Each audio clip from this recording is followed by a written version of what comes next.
This week on Quality Digest Live, we chat with Tim Lozier of ETQ about building the story of quality. We do it in the dark.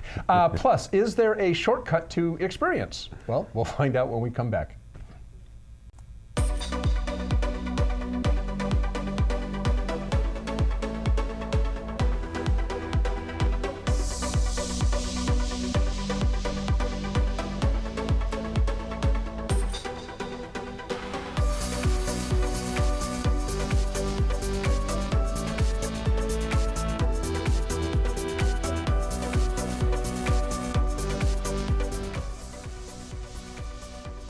Today's episode of Quality Digest Live is sponsored by Olympus Vanta XRF Analyzers. Fast material identification for safer products. And welcome back to Quality Digest Live for June 15th, 2018. QDL is your weekly look at who and what is making the news in the world of quality. I'm Dirk Ducharme, Editor-in-Chief of Quality Digest. Yes, he is right there, and I'm Quality Digest publisher Mike Richmond. Well, I just got back from Las Vegas last night. Boy, your arm's Dirk, tired. where my arm's tired. And no, I didn't lose any money, in case any of y'all were interested. I didn't lose any money at all. I didn't win any money, I didn't lose any money. But as usual, a lot of knowledge and information was acquired by me. That's because this is the time of year when either Dirk or I, in this case it was my turn, usually attends the Hexagon Live user conference, and it is a huge user conference. Hexagon, in case you don't know, is a multinational conglomerate with deep roots in information and technology. Of course, the Hexagon division most familiar to all of you and all of us here is Hexagon Manufacturing Intelligence, which offers such well-known metrology brands as like laser trackers, we know that, Romer articulated arms, as well as a host of integrated software tools. And many of you out there, I mean, I've worked with Hexagon products for many years. Brown & Sharp is another old Hexagon brand that's been around for a long time, and they acquired, I guess they acquired Brown & Sharp in the 90s, Long time, I think. long time ago. A while ago. So the theme of this year's show was, and is still going on today, is the last day, is the continuing evolution of the smart factory and the digital thread, which is Hexagon's way of describing the link between data and information that I guess you could say permits real-time access and insight into what's going on in a factory. The keynotes from company CEO Ulla Rollian and Hexagon Manufacturing Intelligence CEO Norbert Hanke underscored this point. You can kind of see, actually right there is me and Ulla. Hey, look at that. That's me and Ulla. Ulla is a cool guy. Ulla is the CEO of Hexagon AB, the entire company, the entire $2 billion company. And you're the publisher of... I had a chance to meet him. I never met Ulla before. Have you ever met Ulla? just briefly, just hi. Yeah, that's all it was, but he was busy, but I met him, and there he is at the media luncheon talking about a lot of the things that they're doing. Well, really what the show was about is what the company thinks about with regard to this digital thread, this factory, this idea that the factory of tomorrow, the smart factory of tomorrow really is about tying together all this data that's acquired and how do you use it and turn that into information. It's something we talk about a lot. And information of things is a real important part of that, piecing that all together. Internet of Things, again, the digital thread. Edge computing is something they talked about a lot too, which is, I don't know how many people out there know about edge computing and what edge computing really does, but it really is intended to use, and Dirk, you can help me out with this a little bit more, you don't have to go up to the cloud. You can kind of process at the edge where the work is happening. It gets rid of a lot of the latency and really makes that processing a lot more efficient and faster and kind of gives you more real-time data on what's going on in your process. Right, yeah, basically. Basically, it's a very complicated issue. Yeah. And we had a lot of conversations about what that means and what they're doing. And several of the tracks really demonstrated how this all comes together in real-world manufacturing environments. One of the really good breakouts that I saw was from a guy by the name of Chris Cox, and he's the metrology manager at Virgin Hyperloop One.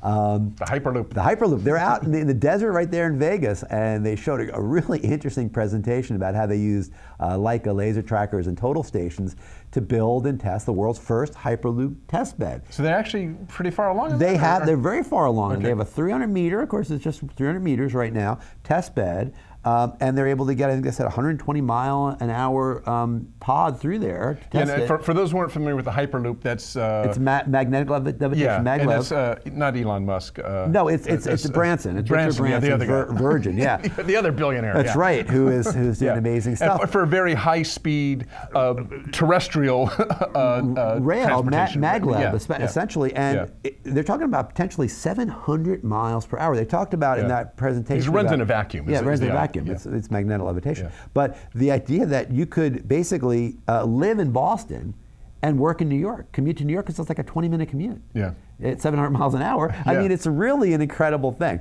Now, one of the announcements at the show was the launch of Hexagon's Exalt framework, which harnesses, this is another, it's really an intricate thing. It harnesses the power of, again, the Internet of Things, edge computing I mentioned, data visualization, and AI, artificial intelligence. And all that really transforms manufacturing in this smart, the smart factory, the factory of tomorrow. They're actually building a model factory using all these things themselves. Hexagon is in China right now. Okay. And I asked Norbert about that. That's going to be ready in 2020. It was a lot to process in a short period of time, and it always is. You've been there, I've been there. Oh yeah, it's a great show. It's a great show. It's incredible. It's a couple thousand users there. It's a fire hose, and you get a lot of data. And you can see right there, actually, it's a picture where it was at the Venetian. Oh, the Venetian this year. Beautiful place, the Venetian. But you know, Dirk, we had fun. We didn't just have all these presentations. We had some fun too. We met some really great stars. I mentioned to you that Ben Affleck I met. Was there? No, there I am with Brad Pitt. Oh, Brad Pitt. Well, Brad Pitt was there. Yes, and who else we had? I was there with Andy Warhol. Wow, that's they're ghost doing time of travel Andy now. Warhol. There's me and Andy. Yeah. And then I met Mike Tyson. Oh, okay. There. Yeah. You still have both your earlobes are there, so that's good. That's right.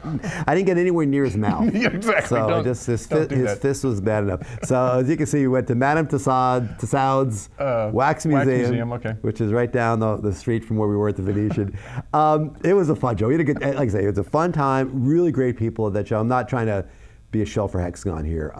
You know, the show is. But they are an advertiser. Well, here's the thing. I mean, again, I don't want to spend too much time on this, but I mean, yes, they're a marketing partner of ours, so we go, that's how we kind of get to know them. But the show really is a solutions-based show. I mean, it's an ideas-based show. It is interesting. Their stuff's there, of course. Yeah. They're sponsoring it's a show, right? It's a show for But the it's also a user conference, so part of the idea is to bring their users up to speed on all the different things that the Hexagon AB has to offer, how they integrate with each other, and how they move toward a common goal, which is, for instance, in this case, the factory of the future. The factory of the future. But like I say, it's not really just the Hexagon stuff. Of course, it's all there. But it really is these ideas of how that is happening, how those pieces are fitting together.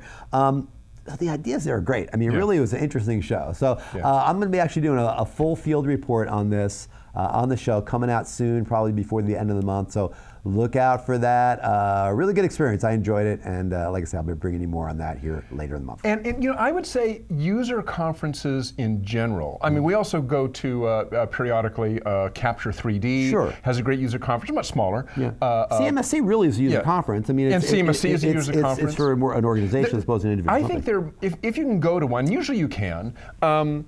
Even if you aren't a user, you have to pay. But to me, what's valuable about user conferences is you're really getting not so much a sales pitch, but because it's for users, it's how these types of products are used in the real world. And so you're seeing real world solutions because the users need that, right? That's why they go to these to find out how to solve problems, so they're really valuable. Well, and the peer-to-peer part of that is really important too. It's not you're not just going to go there and find solutions from the Hexagon engineers who are there or any of the engineers that are at these user conferences.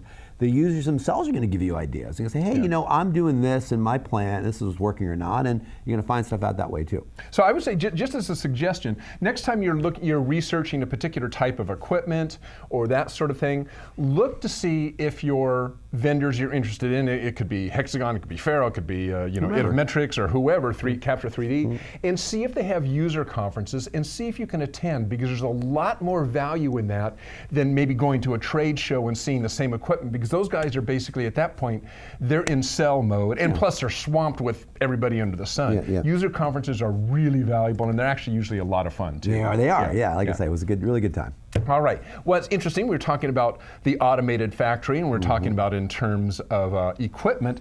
Now we're going to switch gears and talk about automation, but in terms of software, and in particular QMS software. So quality management system software, and that's the software that helps you run your quality management systems and so forth, has become strategic in many businesses today. And as Tim Lozier wrote in his article, Building the Story of Quality, with new versions of QMS standards coming out and the enrollment of all the people in quality management effort, the need for cohesion from one system to the next has become even more critical. Getting everybody on board in some sort of way that makes sense and isn't scattered has gotten more critical and more difficult. So, kind of really gone are the days for most enterprises where a QMS can be handled from an Excel spreadsheet, which is really the way people did it back in the early days. You kind of kept track of everything on the tool you had at hand, which was a spreadsheet. Before that was paper and pencil. Or paper and pencil before that. So QMS software is really the directions many companies need to go if they want to get the most out of their quality management system implication. So here to talk about QMS software a bit is our frequent guest, Tim Lozier, Director of Product Strategy for ETQ. Hi, Tim. Hey guys, how are you? Pretty good. How you doing, Tim? So Tim, I'm at my user conference now, so that's right. But we've right. been to the ETQ user conference, and again, something that's very, very solutions oriented. We've been to a couple of them. I've been to a couple of them, and again, user conferences really valuable, a lot of good information. So you mentioned a term you used in here, right in the title of your article, and also in the story in the article itself was the story of quality, and I thought that was kind of catchy. Explain to us what you mean by that a little bit. Sure. Yeah. I mean, I think story is a great way to say it. And if you think about kind of what the mindset shifts that a lot of these companies are going through now, with the new standards coming out and having more stakeholders enrolled in the quality effort, I think the idea of having a true visibility from all areas of the business becomes really a contributor to that story of quality. So you have, companies who have supply chains, and they have design, and they have production, and in all different areas of the business. And what I think is important is that when you start connecting all those areas and you start having those processes harmonized and integrated, you start to really round out a more traceable method of looking at quality. It becomes a story, and it's one that everybody in the operation can really benefit from and contribute to. So what we try to encourage is through the concepts of integration and harmonization and getting all on one page, you can really round out that story of quality so you understand what things happen from event detection to event correction all the way to improvement. So Tim, when you talk about QMS software in your article here on the show or in the webinar we're going to be doing coming up next week, which we'll talk about in a little bit, it helps to integrate these other software systems, the ERP systems, the MES systems that we talk about a lot. A couple of thoughts. And the first one is, how hard is it to really get those systems integrated into your QMS software? I mean, integration might scare some people away to a certain extent from maybe even considering a QMS software implementation. Yeah, so I mean, I think right now there's always been this stigma around integration as being something where I have to now go through the effort to stitch two systems together, and it's a lot of work. And do I really want to go through that work? And I think the way technology has kind of evolved in the last couple of years is that the idea of integration, and you see this with a lot of major software platforms, you see this with a lot of point solutions even, where the integration can be very simple. It could be very user-friendly. It could be very easy to do. And my recommendation to anybody who's looking to integrate is to really look at where the simplest integration can happen and start there. Start simple. Get those early wins to understand how I can pull information in, make it meaningful, be able to get information out, and really create a hub where quality can pull information in, push it out, and interact with all these other systems. So integration is a lot easier now because companies are starting to realize that it's not only necessary, but if you can't do it very seamlessly, very easily, you're not going to be able to work with those systems.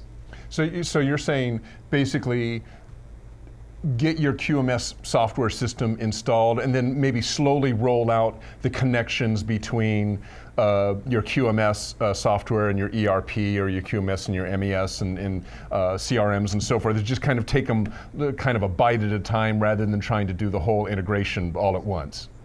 Yeah, I think a lot of people try to look at the entire picture and try and get it all done at once. And I think it all comes back to really road mapping out what's most important to you now. It could be as simple as looking up from your ERP system and pulling information in. And now you've done what you've done by just doing that is eliminated double entry. So rather than having to manually enter information in the QMS that was in your ERP system, all you're doing is a lookup and you're pulling that information in. And you think that's a very simple thing, that's a simple way to start, but you think about the time saved in just that alone. And those are really simple integrations. And as you start to really get your feet around those types of integrations, you can start to expand it and say, okay, well now I want to push information back to my ERP, or I want to push information into the MES or my supply chain. So it becomes kind of a road mapping exercise where you say, what's most important today, and how do I kind of build that story of integration along with my story of quality. And another thing that occurred to me when we talk about a story is everybody wants to tell the story their own way. They have their own process. They run their QMS in a particular way. And is there concern among people who want to get a QMS software that they're going to be pigeonholed into some sort of templatized system? This is the way you have to run your QMS because this is the software, the way the software is laid out and so forth. Is there the ability to adapt software to your own site or to multiple sites and really to make it work the way you want it to work, not the way some software developer thought it should work?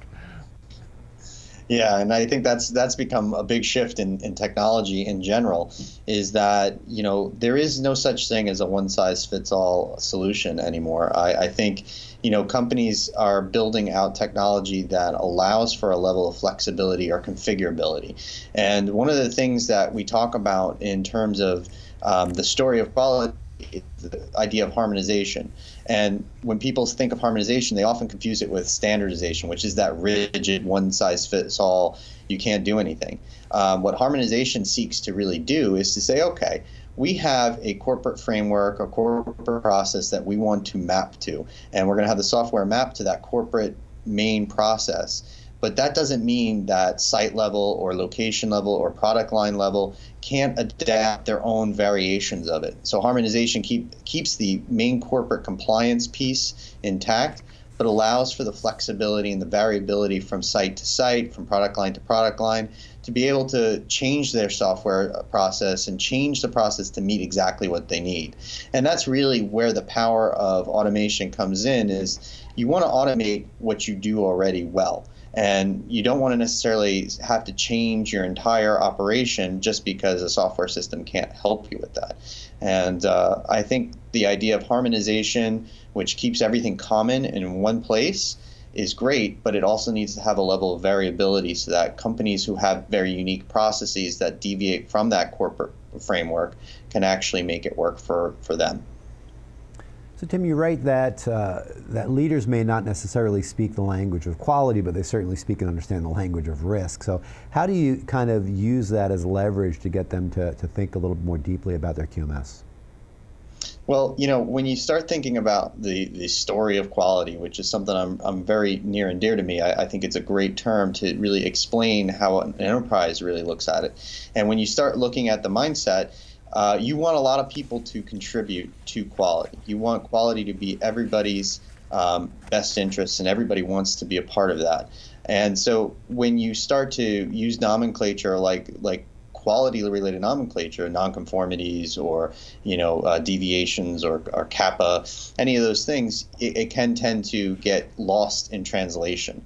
And so I love what the standards are starting to do, and I like the whole idea of this risk-based thinking, because what it does is it kind of takes the quality nomenclature out of the equation. Yes, it is relating to some of these quality efforts and quality metrics, but when you break it down into risk, it becomes consumable to everybody in the industry, everybody in the company. Everybody can speak risk. So you can identify all these issues in quality, translate them to a risk that is affecting the business as a whole, and now everybody can say, okay, I understand this now. I know that this is a key area that I have to focus on because it's a high risk. So risk-based thinking serves two purposes. One, it allows us to be a little bit more quantitative. It allows us to be a little bit more deliberate in how we look at thinking about potential hazards and the exposure to those hazards. But at the same time, when we report on high-risk areas, there's more than just one area in the business that can actually consume it, benefit from it, and seek to improve upon it. Okay, well, Tim Lozier, Director of Product Strategy for ETQ, thanks for joining us. Tim and myself will be hosting a webinar next week that's going to build on this topic that we talked about today, building the story of quality, integration, harmonization, and risk-based thinking. As I said, Tim here is going to be your presenter, and I'll be the dumb guy asking the questions. So check it out. The event is this coming Tuesday, June 19th at 2 p.m. Eastern, 11 a.m. Pacific. There's a link to register in Tim's article, and also down below the player page, you'll see a link that'll take you out to the registration page. Tim, thanks for joining us. Thanks, guys. It's been fun. Great. Okay. See you next week. We'll see you on Tuesday, Tim. Thanks. All right. Good stuff there from Tim. Always a pleasure to talk to Tim and do a webinar with him. His webinars are really informative. There are no such things as dumb questions, Dirk. There's only dumb hosts. That's right. And I'm just relaying the questions. The dumb questions actually might come from other people. No, none of your questions are dumb. They're all great. And I ask every single one of them to Tim. Please ask a lot of them. So check out the webinar next Tuesday. All right. Well, it's often been said that the best teacher is Dirk. No, his experience. Not me. The experience of Dirk. Well, this next article actually seeks to prove out that the best teacher is experience. Shortcut to Experience by executive coach and trainer Naftali, yes, Hoff? Naftali? Yeah. I think it's Naftali. Naftali Hoff. Again, he's an executive coach and trainer. And the article demonstrates that leaders learn to make good decisions in large measure by making bad decisions. Sure. Imagine that. Yeah. If you screw up so many times, don't do that anymore. Eventually, you're like, don't do that. Don't do that. It's like when you're a kid, you touch the hot stove. Yeah, and you 3 or 4 times in my case. Yeah, I was going to say, me, about 10 times. I stopped doing that when I was 6 or 17. And it was better after that. Well, life and career experience combines to allow a certain degree of pattern recognition that can be invaluable. That's what experience really is talking about. Yeah. If you don't take it too far, and this isn't something that Hoff talks about in his article, but I'm going to talk about it here a little bit. Experience and rote reactions are different things, and tools like the Ono Circle, for instance, we've talked about a lot on the show, they're designed to help managers break free of the assumptions born of experience and see what's right in front of them with fresh eyes. And this is, again, Hoff didn't talk about this in his article, but this is what I thought about as I began to read his article, is this idea that experience is great, and there's ways to get experience if you don't have it, and learn from the experience, but relying too much on experience cannot necessarily be a good thing. And something like the Ono Circle is intended to have you break free of the assumptions that you create through your experience. You say, well, my patterns tell me this is happening, and this is what's going to happen next. Maybe. Right. That might be true. Yeah. The better experience is to say, well, I've seen that in the past.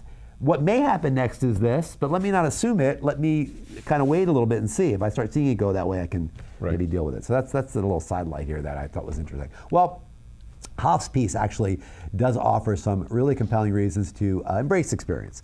And he offers some ways to develop it in even a short period of time. This is what he's talking about, this idea that you can kind of have a shortcut to experience. There's a couple things he suggests here to help yourself do that. The first one is to keep yourself trained. And I mean, that's just a good idea for anybody. I mean, there's lots of learning out there. There's lots of amazing people that have done things that you haven't done. And if you want to if you don't have experience in something and you want to learn how to do something, you can find that information. It's pretty easy to avail yourself of that knowledge. I know this from having to replace my window screens in my house. There's all sorts of videos about how to do that with the little spleen. Find anything on YouTube. You know what? I didn't know how to do it. I don't know that I did it that well, but I did it. There's screens. The wife was happy. You know, That's all that counts. That's all that counts. Next one is volunteer. I mean, the best way to learn how to do something is often to step right up and just do it. I mean, see if someone you respect needs a hand with a project and jump in and help out. I mean, you're going to learn a lot that way. Many times, there's this idea in an organization that you don't want to be the one stepping out in line and saying, yeah, I'll help with that, but if you think about it, yeah, you're going to add some work on your plate. You're going to pick stuff up. But first of all, you're going to make some allies through helping somebody else out. Sure. And you're going to learn stuff. I mean, if there's somebody there that is overburdened, a manager that is doing some interesting projects that you're not even involved with, but you want to learn how to do those things, just volunteer. Yeah. Just say, hey, you know what, I got an extra hour today, or I'll stay an extra hour afterwards to help you out with this, because I want to learn about it anyway. Also shows initiative, which is always a great thing. Yeah. And tied in with that is find a mentor or a peer group, another suggestion that Hoff has. I mean, those that you respect, those who you respect, and have done things you want to learn are really going to offer a lot of wisdom. It kind of is aligned to that same idea that, if you find somebody that's doing something cool you want to learn about, jump on board, help out, you know? I mean, you're going to learn a lot of things from that.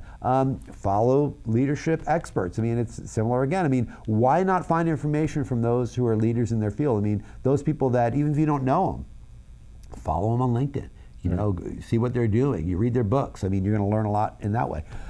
Reflect, not to get too airy-fairy about this, new agey, but, sitting there by yourself calmly and thinking, consolidate your knowledge, I mean, those are good things. I mean, to be honest, I mean, this is one that I need to think about many times, is because, I'm spinning all day long. I think you are too. We're also busy here. Yeah. And you don't ever really reflect and consolidate and think about why you're doing something and what you're learning from it. And yeah, you're learning on the DNA level, but you're not maybe learning consciously about it. So if you take, not even a lot of time, 10 minutes after a project's done, or even as a project's going on, and say, what does this really mean? What does this connect to other things? As opposed to just doing it, done, next, move on, right. You're not going to learn as much that way. I understand, yeah. It's really good. Ask for feedback. I mean, humility is a great trait in leaders. It's a great trait in anybody. If you seek help and you ask guidance, you're going to learn a lot. And you're going to question what's told to make sure you understand it, right? I mean, if you just say, well, what I'm finding is the truth, and that's it, question it, you're not going to learn as much. So question it too when you find that information out. You gave me a book, Dirk, that I thought about when I was reading this story. And I don't know if you've read this book. I saw it. I heard it was good. This is, I don't know if any of you out there have read it. It's only been out for about a year or less. The Leonardo da Vinci biography by Walter Isaacson, who's an old-time editor. Great book, fantastic book. Great art in the book and great writing in the book. He was the master, Leonardo da Vinci, of what was known as experiential learning. Yeah. And he really wanted to have hands-on and figure out everything himself, right? And he disdained book learning. Part of it was that he was illiterate for part of his life. He didn't really learn to read until later in his life. Okay. Wow. And he never learned to read Latin well.